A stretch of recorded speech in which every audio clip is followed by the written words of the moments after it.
La majorité des traders passent leur temps à essayer de prédire la direction du marché. Mais ils passent complètement à côté de la vraie question qui compte, celle que les traders institutionnels se posent constamment, qui va être où est la liquidité.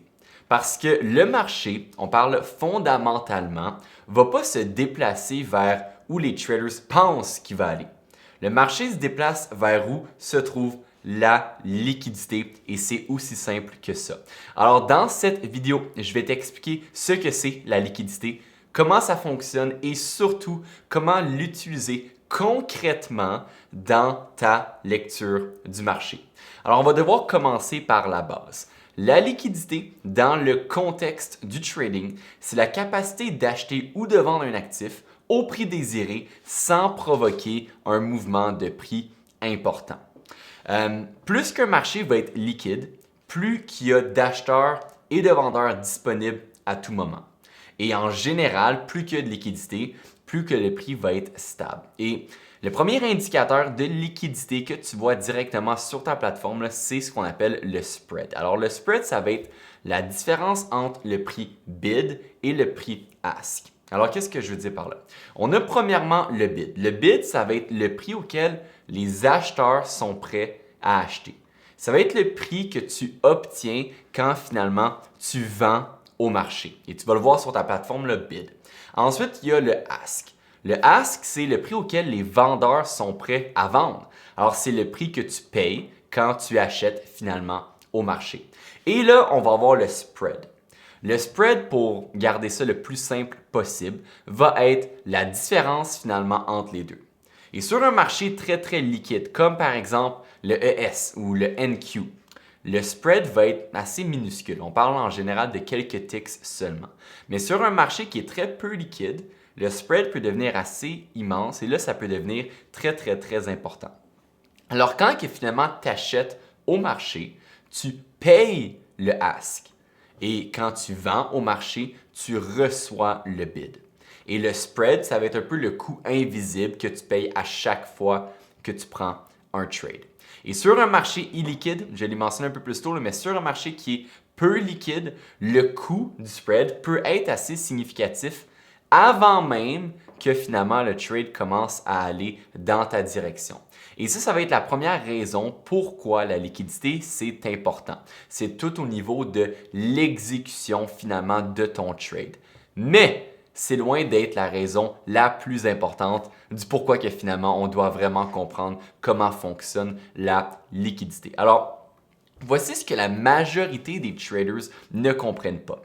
Les gros joueurs, alors là je parle des institutions, des fonds, des market makers, mais ces gros joueurs-là qui ont énormément de capital ne peuvent pas entrer et sortir du marché comme toi et moi en général. Parce qu'ils ont des positions qui sont tellement grosses qu'ils ont besoin d'un volume massif pour exécuter leur ordre. Alors si par exemple une institution veut acheter pour 100 millions, elle a besoin de 100 millions en vente. Et si finalement les vendeurs ne sont pas là, mais son propre achat va faire monter le prix et finalement l'institution va payer de plus en plus cher pour remplir sa position au complet. Alors qu'est-ce que cette institution-là ou ce fonds-là va faire?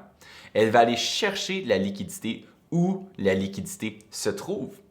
Alors là, en tant que trader, de notre côté, on doit se demander où est-ce qu'elle est finalement cette liquidité-là. Est-ce que c'est possible d'aller l'identifier? Et la réponse à ça, c'est assez simple, ça va être oui. Alors, pour garder ça le plus simple possible, la liquidité se trouve principalement là où les traders ont leur stop loss et là où les traders vont essayer de trader des breakouts parce que c'est là qu'on va avoir accès en général à cette liquidité-là.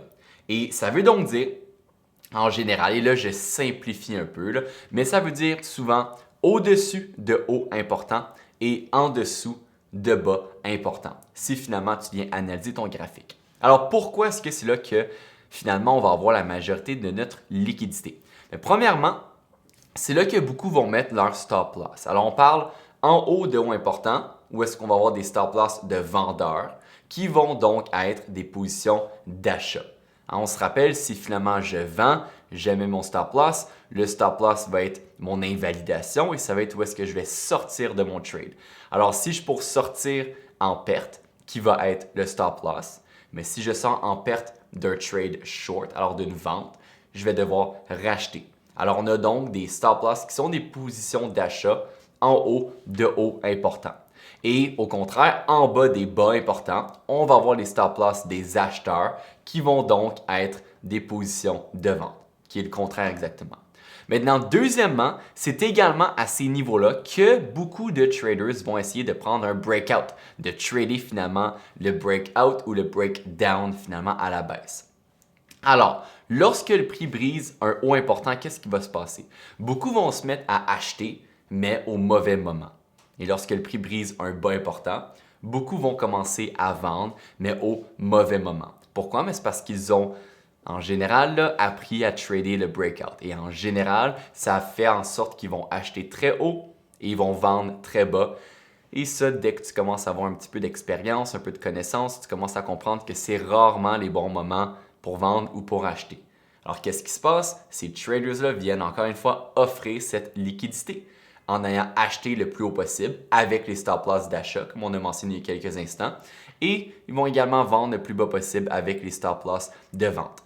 Et donc, on va avoir des zones qui vont devenir extrêmement importantes en termes de liquidité. Puis, le terme que tu vas peut-être entendre de temps en temps, ça va être les pools de liquidité. En anglais, les liquidity pools, où est-ce que finalement on a des bonnes régions de liquidité. Et le marché, de son côté, il va s'y diriger régulièrement. Pourquoi? Mais c'est parce que les gros joueurs ils ont besoin de cette liquidité-là pour exécuter leur position. Ils n'ont pas le choix. Parce que si, comme j'ai mentionné plus tôt, s'ils essayent de remplir une position de 150 millions, par exemple, n'importe où est-ce qu'il n'y a pas beaucoup de liquidité, ils ne vont pas être capables de le faire. Ou du moins, ils vont avoir de la misère à le faire, puis ils vont littéralement modifier le prix du marché. Ils vont faire augmenter le prix, par exemple, s'ils veulent acheter des très, très grandes positions. Alors, au lieu de ça, ils vont aller identifier les zones où est-ce qu'on risque d'avoir accès à de la liquidité. Et là, ils vont utiliser des limit orders, par exemple, pour aller absorber les positions des stop loss et des traders un peu moins expérimentés qui vont trader le breakout. Alors, de ton côté, lorsque tu fais tes analyses, tu dois toujours identifier les hauts et les bas importants et ensuite analyser les réactions une fois qu'on brise le niveau pour voir comment finalement le marché va réagir à cette prise de liquidité. Et ce qu'on voit souvent, c'est le prix briser un haut important pour ensuite redescendre rapidement en dessous du niveau. Et c'est ce qu'on appelle donc une recherche de liquidité, ou un terme technique que j'ai souvent mentionné, ça va être un Swing Failure Pattern, qui est le SFP. Et là, beaucoup de monde vont dire que c'est de la manipulation, mais en réalité, c'est pas vraiment ça. C'est pas que finalement les institutions viennent manipuler le marché. C'est juste comment que le marché bouge. C'est littéralement mécanique. Pour que finalement on ait des mouvements dans le prix, on a besoin de transactions, on a besoin d'échanges et pour avoir ces échanges-là, on a besoin de liquidité et la liquidité, ça se retrouve à des endroits précis sur notre graphique. Alors, au lieu de créer manipulation, on peut simplement ajouter ça à notre analyse, le prendre en considération et trader en conséquence avec les institutions. C'est ce que je fais régulièrement. La majorité de mes trades sont pris selon des recherches de liquidité. Et je veux donc maintenant même aller sur TradingView pour que je puisse te partager un exemple concret d'un trade que j'ai pris, dans ce cas-ci sur le marché de la crypto, en gardant ce principe-là en tête. Alors, je vais basculer ici sur mon TradingView. Tu devrais pouvoir voir mon graphique ici. Et le trade que je veux te partager, c'est un trade que j'ai pris sur Sol. Alors Solana qui est un altcoin, honnêtement je ne trade pas énormément les altcoins sur le marché de la crypto. Lorsque je trade la crypto, c'est principalement Bitcoin, mais c'est toujours quand même les mêmes principes qui peuvent être appliqués, les mêmes principes de liquidité encore une fois. Et si jamais on identifie une bonne opportunité, pourquoi ne pas en prendre avantage? Alors, comme tu peux voir ici, j'ai juste un niveau qui a été identifié sur mon graphique. Et là, je voulais garder ça le plus simple possible pour la vidéo. J'avais d'autres types d'analyse technique. On avait d'autres confluences également lorsque j'ai pris mon trade. Mais la raison première, c'était parce qu'on a eu une recherche de liquidité. Et tu peux même voir ici sur mon graphique, mon prix d'entrée de 97,210.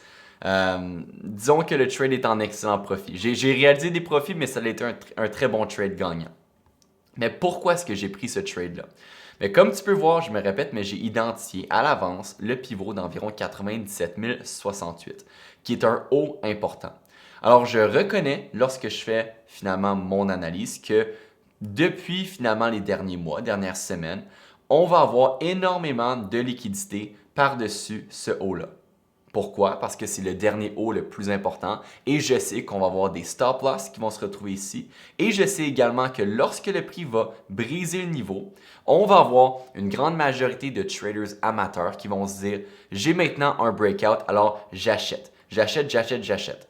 Alors de mon côté, je vais me dire OK, si le prix brise le niveau et redescend en dessous, ça va vouloir dire qu'on a des institutions qui ont utilisé la liquidité qu'on avait laissée en arrière pour bâtir une position de vente ou plusieurs positions de vente importantes, ce qui devrait faire pousser le prix beaucoup plus bas. Et qu'est-ce qui s'est passé? Mais c'est exactement ça finalement qui s'est passé. Et là, je vais juste enlever ça parce que je veux que ce soit quand même le plus clair possible. Mais c'est super important que tu comprennes ce principe-là. Le principe de pouvoir à l'avance identifier la zone importante de liquidité avec la série de hauts, identifier et comprendre pourquoi lorsqu'on brise le niveau, c'est très important d'analyser la réaction. Et ensuite, si on voit qu'on a eu la recherche de liquidité, qu'on a eu le SFP, comme j'ai identifié là, qui est le Swing Failure Pattern, mais on peut prendre avantage de ça et prendre un trade short dans ce cas-ci. Et on reconnaît pourquoi qu'on a la chute par la suite. C'est parce que on a eu finalement cette recherche de liquidité-là. Et on reconnaît également pourquoi qu'on est allé briser le niveau et qu'on a repris acceptation en dessous. C'est parce que finalement, on a besoin de cette liquidité pour bâtir des grandes positions. Même si de notre côté, on n'ouvre pas un trade de 150 millions, même si c'est un capital qui est un peu moins que ça, on peut trader comme si on avait 150 millions. Et regarder notre graphique et se dire, OK, si j'étais l'institution et je voulais ouvrir une position de plusieurs centaines de millions, où est-ce que je serais capable de le faire? Et là, on s'entend que sur Solana, on ne parle pas de centaines de millions. Mais même de mon côté, si j'ouvrais une position de quelques millions, par exemple, c'est pas si facile que ça sur les altcoins.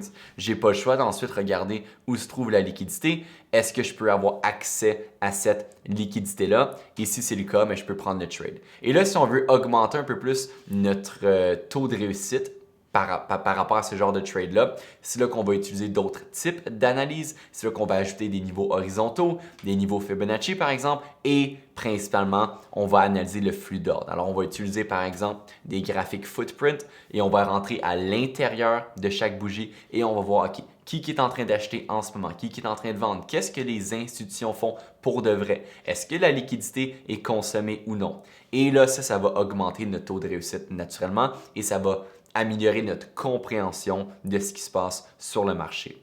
Alors, j'espère réellement que ça a du sens. Ça, c'est juste un dernier trade que je voulais un peu partager en exemple parce que la raison première que j'ai pris le trade, c'était la liquidité. Mais c'est les mêmes principes que ce soit sur la crypto, que ce soit sur le S&P 500, sur le Nasdaq, sur l'or, sur le Forex. Vraiment, peu importe. Le marché bouge toujours pour les mêmes raisons. Dès qu'on a un acheteur, dès qu'on a un vendeur qui s'échange quelque chose, on a de la liquidité et le marché va toujours bouger en fonction de où se trouve cette liquidité. Alors, c'est super important de ton côté que tu comprennes bien ce concept-là. Alors, écoute, je vais terminer avec ça. J'espère que ça a du sens. Si tu as des questions de ton côté, n'hésite surtout pas. Je t'invite à les laisser dans les commentaires, puis je vais pouvoir clarifier peut-être certains aspects.